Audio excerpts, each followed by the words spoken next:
नाही. एका क्षणासाठी नजर इकडं तिकडं झाली तरी बरंच काही तुमचं मिस होईल.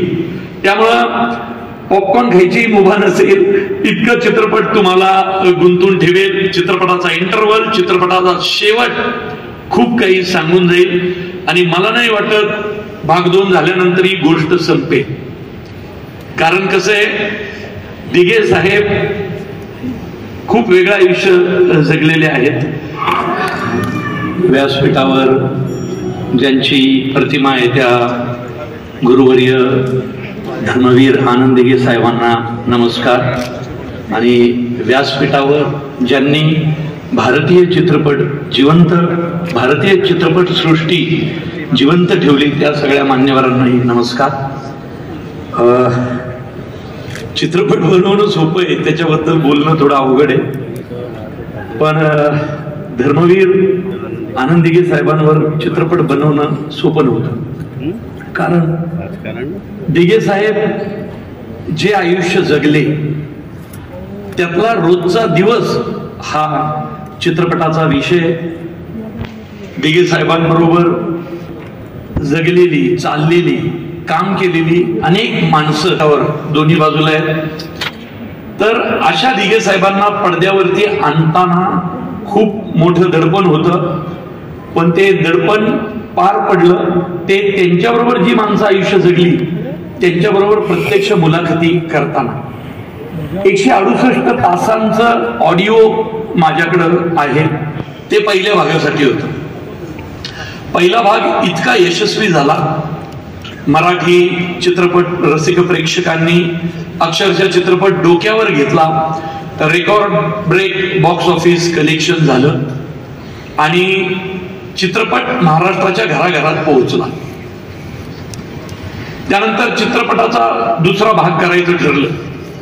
मधल्या काळात जे झालं ते आम्हाला खरंच कलाकार म्हणून माहीत नव्हतं. आम्ही चित्रपट बनवला होता, जे खरंय ते दाखवलं होतं. चित्रपटाचा दुसरा भाग करताना जबाबदारी दुपटीनं वाढली होती. कारण प्रत्येकाला वाटतंय अरे च्या दिघे साहेब तर चित्रपटाच्या शेवटी गेले, पुढं काय, आता चित्रपट कसा असेल. तर दिघे साहेब जाण्याचा प्रसंग फक्त तुम्ही सगळ्यांनी पाहिला, पण दिघे साहेब गेले असं आपल्या कोणालाच म्हणता येणार नाही.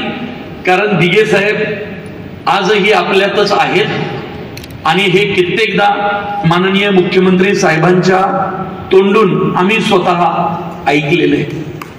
ज्या वेळी मी त्यांनी आम्हाला या चित्रपटा संदर्भात पहिल्या भागाला दुसऱ्या भागाला वेळा दिल्या, तर त्यावेळी ज्या वेळी दिघे साहेबांचा विषय निघाला त्यावेळी एकदाही असं झालं नाही की शिंदे साहेबांच्या डोळ्यात पाणी आलं नाही, रवी फाटक साहेबांच्या डोळ्यात पाणी आलं नाही, नरेश म्हस्के, प्रताप सरनाईक, आमचे संजय शिरसाट साहेब या सगळ्यांनी खूप मदत केली चित्रपटाचा विषय पुढे आणायला. भरत शेठ गोगावले आमच्या इथं बसले, त्यांची पात्र आहेत. चित्रपट खूप वेगळ्या पद्धतीने उलगडत जाणार आहे. माझी खासियतच आहे, आधीचा माझा मुळशी पॅटर्न असेल, देऊळबंद असेल, सरसेनापती हंबीरराव असेल, प्रत्येक चित्रपट मी नॉन लिनियर पद्धतीने लिहितो आणि तो ज्यावेळी नॉन लिनियर पद्धतीने लिहिला जातो त्यावेळी प्रेक्षकांची उत्कंठा जास्तीत जास्त पद्धतीने वाढते. पार्ट 2 ला ते आम्ही केलंय.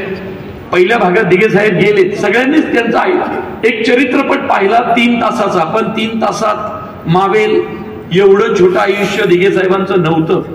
अनेक पैलू त्यामाग राहिलेले आहेत आणि यावेळी तर साहेबांच्या हिंदुत्वाची गोष्ट आहे. साहेब किंवा बाळासाहेब, दिघे साहेब, बाळासाहेब यांच्या आयुष्याच्या जगण्याचा मंत्र होता हिंदुत्व.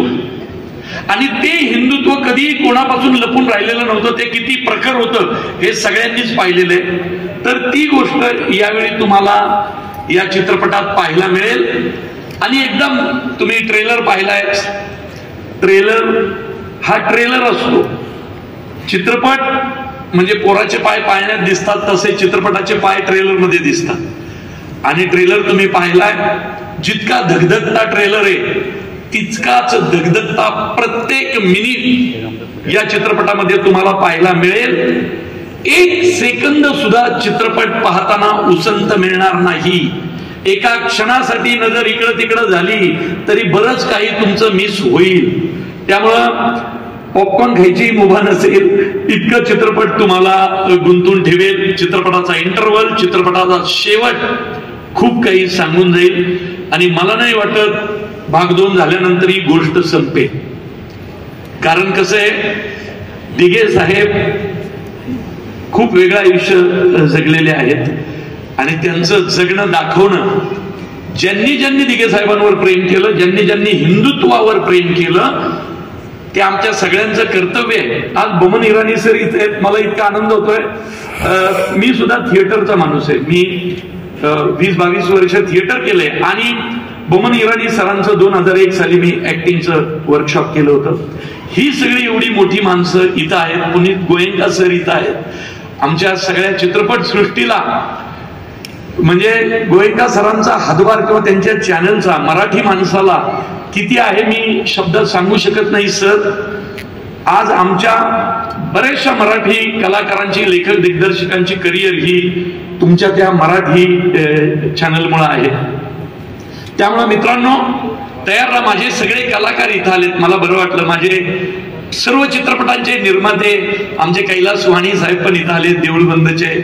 माझा अभिजित भोसले आलाय, सरसेनापती हंबीररावचा सौजन्य निकम इथं आलाय. मला खूप आनंद झाला की माझ्या चित्रपटाला तुम्ही माझे सगळे निर्माते इथं आलाय. माझे गुरुवर्य राकेश सारंग सर इथं आलेत, ही खूप आनंदाची गोष्ट आहे. अशोक मामांबरोबर मी मराठी नाटक करायचोय, मनोमिलन. अनेक नाटकांचे दौरे अख्ख्या महाराष्ट्रात केले. सिनेमा काय असतो, नाटक काय असतो, अभिनय काय असतो, आम्ही अशोक मामांबरोबर शिकलो. बसच्या दौऱ्यात मी तर कधी झोपायचो नाही, त्यांनाही झोपू द्यायचो नाही, इतके प्रश्न विचारायचो. कारण मराठी चित्रपट सृष्टी इथपर्यंत स्वतःच्या खांद्यावर समर्थपणे पेलणारी माणसं महेश कोठारे, अशोक मामा इथं आहेत. मला मुख्यमंत्री साहेबांचे खूप आभार मानायचे की तुम्ही अशोक मामांना यावेळी महाराष्ट्र भूषण दिलं. मी तमाम मराठी चित्रपट प्रेक्षकांच्या आणि कलाकारांच्या वतीनं सांगतो, मामांना महाराष्ट्र भूषण देऊन महाराष्ट्र भूषणचं वैभव वाढलेलं आहे. इतका मोठा माणूस, इतका मोठा कलाकार तो आहे. आज तुमच्या हाताखाली आम्ही शिकलो. आमचं कौतुक करायला तुम्ही आणि समोर अभिजित पानसे पण मगाशी दिसला उशिरा आलेला. मी आणि अभिजित पानसेनी रेगे सिनेमा लिहिला होता. नॉन लिनियरचा बाळकडू आम्ही पानसेकडनं शिकलेलो आहे. मला त्यांनी त्याचे डायलॉग लिहायला दिले होते. तर माझ्यावर प्रेम करणारी माझी माणसं इथं आहेत आणि हा चित्रपट, जसं माझ्या आधीच्या 4ही चित्रपटांनी तुम्हाला निराश नाही केलेलं, हा चित्रपट सुद्धा करणार नाही. त्या सर्व चित्रपटांच्या पुढे एक पाऊल हा चित्रपट जाईल आणि महाराष्ट्र रसिक प्रेक्षकांचं मनोरंजन करेल, एवढी मला नक्कीच खात्री आहे. धन्यवाद.